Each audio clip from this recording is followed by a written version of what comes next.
After a few teleportation mishaps, the party have found themselves in the Western Fell, in a small town inhabited by Veilings, workers and peons serving Cwenburg and Vamahk, mining away, looking for the heart of the void. In a lodging belonging to Vamahk, the group had a moment to themselves where they confronted Vamahk, finally, on his plans. And in divulging them, he revealed his master scheme to rid the world of intent in its entirety. But also, he admitted this plan was not his own, but shared with the betrayer god, Air. At this revelation, Luna gets to her feet and just fuming. She's like, I knew it. I knew it. There was something wrong from the start. You were gods above and below. Rolandier also getting to his feet. Of course. How often have you been in communication with him? Is he following us? Have you been granting him access to our locations, our thoughts, our plans this entire time? Please, Rolandier. Do you really think that I need to be the one leading you along? Each of you were so eager for purpose, so eager for direction. You jumped at the chance to kill the Veilors. Who do you think the Wanderer is? Yes, we know that that's Air. Yes, and even after discovering that, we still persisted in doing what he asked. That had nothing to do with me. Well, we modified that task to suit our own end goals, our own purposes. Are you so sure? Perhaps there is more at work than you know. And perhaps there is more at work than you know, Vamahk. You think I am foolish? You think I am stupid? You think I would trust one they called the betrayer god? I think you can be short-sighted sometimes. I think you would be foolish enough to believe that you could pull one over on a god. It's at this point that Val actually receives this kind of tingling in your ears, this muted, and then finally, coming into clarity in your mind, you hear Kelniace's voice in a message sent. Where are you? I've been in the Yellowford Vale for days now, and there is no sign of you. I've avoided wardens day and then you kind of lose that as, everyone else's voices fade back into your, consciousness. And then again, this muffling and night and no word from any of you. Where are you, Val? I need to know now. I think this is very overwhelming at this exact moment in time. So Val kind of reels a little bit and then, without saying anything to the group, will respond back to Kelniace. We are in the Kinlands at a mine. I'll send you the location. Just so you are aware, we have recently learned that Vamahk is in league with Air, and we're trying to obtain the Heart of the Void. I don't know why you're in the Yellowfoot Vale. You receive a message back, because that's where we decide... Oh, I see.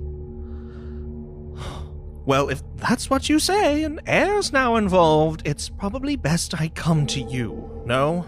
No, I think that would be wise. I'll describe the location to her as best I can as where it would be on a map, and then if I can sort of transmit that same creepy Vamahk connection to her, if that's possible at all, I'd like to try to do that. Roll intent. Okay.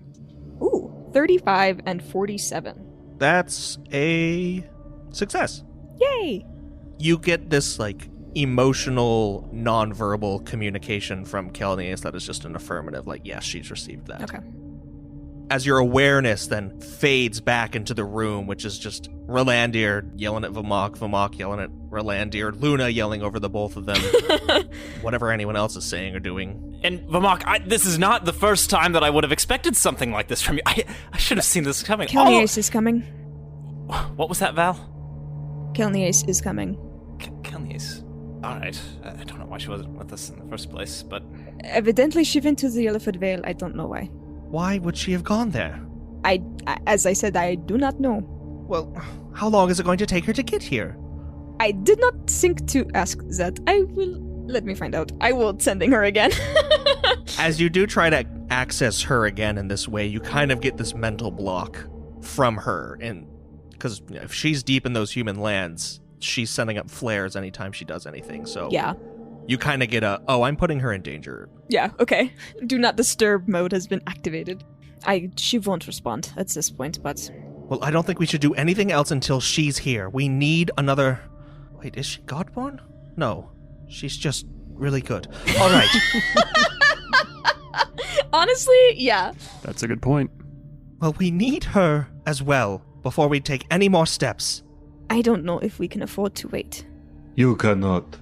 Any of you who wish to stay here may do so. I intend to go forward into the mine. Well, we can't just let him go in by himself now, can we? I'm going with him. I think that would be wise. Gods damn it all, then let's go already. The first sound decision that you have made in a while. There is no way.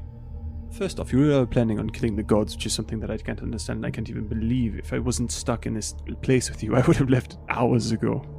But beyond that, now you're going to follow him on his crazy quest to serve a false god and manage to equalize the world by robbing us of a thing that brings us such great power and hope. And you expect me to go with you? I will wait for Kilnies. I will take care of it, and I will stay with you as long as it takes for me to find a way out. But that is where I leave. I cannot follow you on this quest. I'm actively deciding now whether or not I must try to stop you. Dominique, we do not share goals with him. She just like... at Vamahk. Your goals are no better than his. At least I don't see a way they are. Well, stay behind here and contemplate what you must. Do wait for Kelnia's point her in our direction, and honestly after that, I'd recommend you do find your way home. I'd love to if I wasn't just teleported 9,000 miles from home. Rolander doesn't acknowledge that fact, and he just turns around to go with Vamahk. Mick will probably follow Lass into the mines, and before doing so, we'll put both of his hands on Dom's shoulders and we'll just say, Godspeed, and give him a curt nod and leave the house. Before we get too deep into this situation, is she going to be willing to die? We're going to have to fight? Yes, what was this deal you all made with her? Honestly, it was merely to take care of the aspects and to come after her. Really, we didn't get into specifics at that point. My only worry is that perhaps her desires have changed after all of this. I guess we'll just have to see. In that case, it will definitely be a fight. I mean, she's in the service of Vale currently, and I doubt that's a position many people want to stay in. Unfortunately, Vamahk, you seem to know her best. Do you not have any insights? I do, but I have learned it is best to let you all run out of steam before proffering any information. Shut up. Luna, just kind of goes a little wide-eyed. You and I have butted heads from the very beginning, Vamahk. I don't think that is a secret. Right now, we are walking a very thin line, the both of us, on either side, and I don't want that to be the case. If you have information, share it. You don't need to lord it over us. She has not changed her disposition. Of this I am reasonably certain. The Valors, well, the aspects of the Valors, do not enjoy their positions. They were once beings, and now they are made to suffer for eternity. So, is she willing to die? Yes. Will she go without a fight?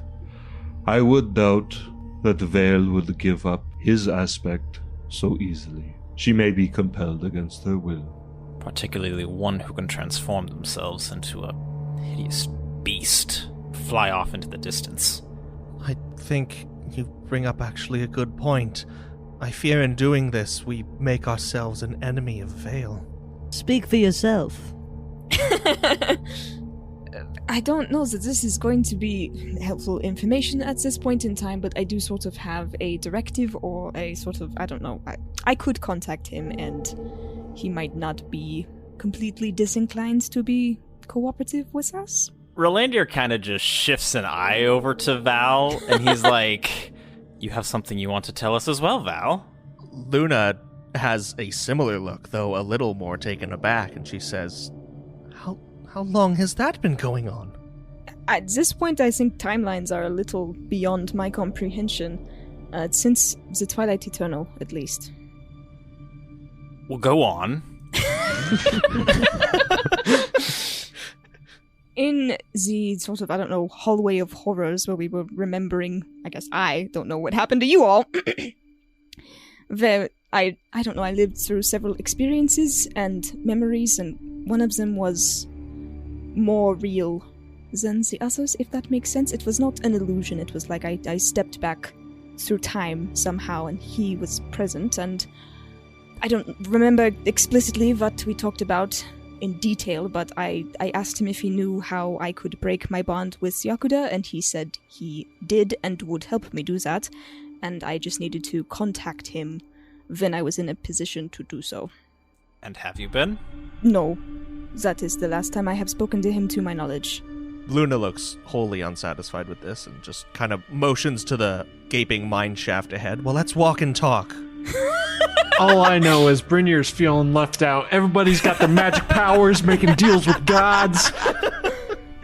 Orlander actually, they kind of like start shuffling along, and Orlander just like kind of out to the group says, if anyone else has any other deals they've made with a patron god, that would be a great time to share as we're having these moments of honesty with each other. I, for one, do not. My deal that I had, more that Sindor had with me, to kill Brynjar should I stray too far from his path, is gone. That's the last I've heard of it. I have no further dealings. He looks at Brynjar. You're welcome. Wait, did Brynjar ever even know that? He does not know that. I think that's the first time Brynjar's heard this, then. That's the first time we've all heard this. That's what Orlander says. It's kind of lost on him that he hasn't shared that yet. So you were harboring a secret as well? Yes, seems like we all have secrets. When were you going to share this with me? To be frank, Brynjar, I forgot that I hadn't already. When we were in the Twilight Eternal, do you remember when Actually, I don't care. Oh my gosh. Vicious. I love it. That actually makes Orlander chuckle a little bit. It's just like, yes, it doesn't matter, but you don't need to look over your shoulder anymore. Never did. I always believed in you, Orlandia. That warms his heart. In a small dark hole he didn't know that was there. Well, look at this.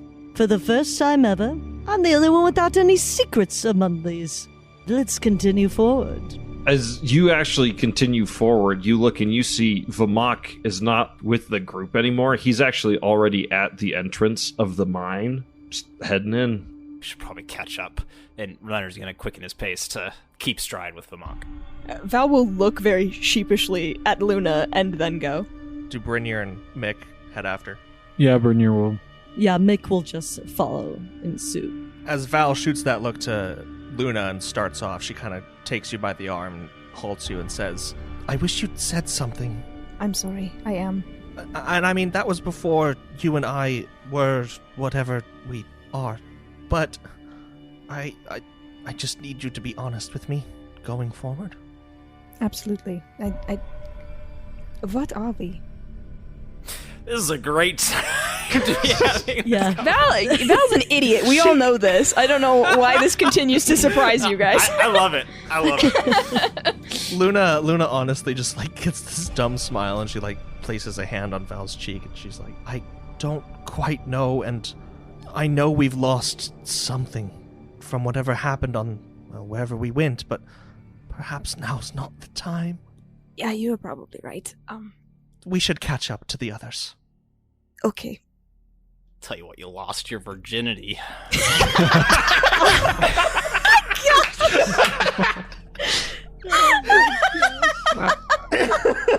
If it wasn't true, it wouldn't be nearly as funny.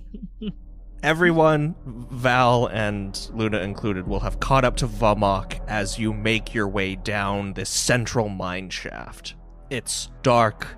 The air is thick with dust and rock chips that are flying as these veilings just work tirelessly to uncover this underlying superstructure of something. Some labyrinthine complex. And as you work your way down these central passages that have been hollowed out, it really isn't long before, as you're working your way through these corridors and hallways and down staircases and towers of sorts, that you come across a large central chamber wherein you find Lady Cwenburg. The floor and the walls closest to you, about halfway down, are normal. It's etched stone that's been completely uncovered and chiseled out of the natural rock. But then the latter half of the chamber and the ceiling is all still like intermixed with the natural cavern that somehow grew in, overtook it. Unclear, honestly, of how this even came to be. It's as if it were, like flooded with concrete, but that concrete was just natural stone. Does Cwenburg notice us? She does. She says nothing, though. She stands simply, hands behind her back, waiting for you to approach. Vamahk does so, with the others in tow. She cocks an eyebrow at Vamahk as you stop a little ways before her. I'd recognize your aura anywhere, but your visage is changed, Vamahk. A great many things have happened since I last saw you, Cwenburg. And Vamahk will go ahead and dispel the alter self and just revert back to his deformed self, not even the maskin form. Perhaps that is more suiting of your true nature. However, I've sensed, as you were gone, the light of my brothers and sisters grow dimmer and dimmer till they were all but snuffed out. Just as you asked. True. Though, not as I asked. Rolandir, was it? Yes. Seems you've been busy. Yes, quite. And I must clarify your previous statement. I did not command you to do as such. I simply advised you to carry on with your previous task, which I believe the Wanderer gave you? In a way. Although we've since made some alterations to his requests. For as I'm sure you are also aware, the Wanderer is not who he purports to be. Oh, good. I can stop beating around that bush then, may I? Please. We've all had our own moments of clarity in the recent past, so you may feel free to do so as well. Be honest. Yes, quite. The rest of you, I recognize faces, well, auras, really. But not this one. And she motions to Brynir. Yes, I've never seen you before either. Pity. I must say, I assume then you're here to fulfill your edict, are you not? That is correct. Then you are also here, I assume, Vamahk, to claim our prize. That is correct. The Veilings have worked tirelessly since your departure, and we've uncovered much, as she just gestures around her, as you can plainly see. However, the heart of the void, as we sought it, is not here. Then what is? A key. A key to open a tomb, wherein the heart lies. And are you going to say you don't know where this tomb is, or do you actually know? On the contrary, I know precisely where it is, but it's difficult to get to. And why is that? Well, you see, it's in an ancient city, long since buried, and built over 100 times. As she's talking and she had said that it's not here, it's in, they found a key and they don't know where the tomb is, Rolandir's watching Vamahk to see his responses to these, to see if he's genuinely unaware that was the case, or if he's also kind of if he was already aware that it was not here, or it was a key to something else. Vamahk just has a poker face. He's not really letting any emotion show, aside from mild disinterest, which is kind of his default. Okay. Well, so if you found the key then, do you intend to aid us in our further journey and give it to us? Or have you already sent it off for a different purpose? No. It is yours. You may take it and leave at your whim, but you must fulfill your promise to me. I have no intention of betraying our promise. But would you be able to take us to the tomb first? I would not. Though I believe in my demise, at least in the process of it, I could help empower you to go there on your own terms. That is ominous. Rolandir kind of shrugs and he draws his sword. He just says, well, may we be on with it then. Well, stay your blade a moment, eager one. And she just paces where she is. I have a question first. Tell me, the lot of you, know you my story? Why I am who I am? I thought we knew enough. But apparently we don't. So do tell. Well then, I'll regale you. You see, I had a name once. Cwenburg is not my true name. No, it is simply a moniker I've been able to adopt here. I have no name any longer, though there is a name burned so deeply into my memory that I will never escape it. Azaleth, the name of my daughter. You see, she was once a godborn, righteous, full of life, bright, smart, before the ages of kin and men as you know them. She was beautiful, and she was mine. She was killed, murdered, by servants of your very master. She shoots a glare at Rolandir. Vale tricked me into carrying out his own revenge against those that had taken her from me.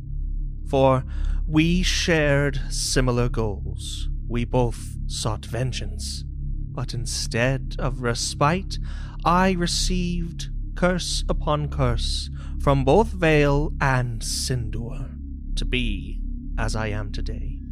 She was cast aside by Sindur and by Vale, left to suffer as I was, though she only sought to serve the gods that empowered her. A true respite for me, yes, would be death. But one other thing, which you will grant me. I will see my daughter again.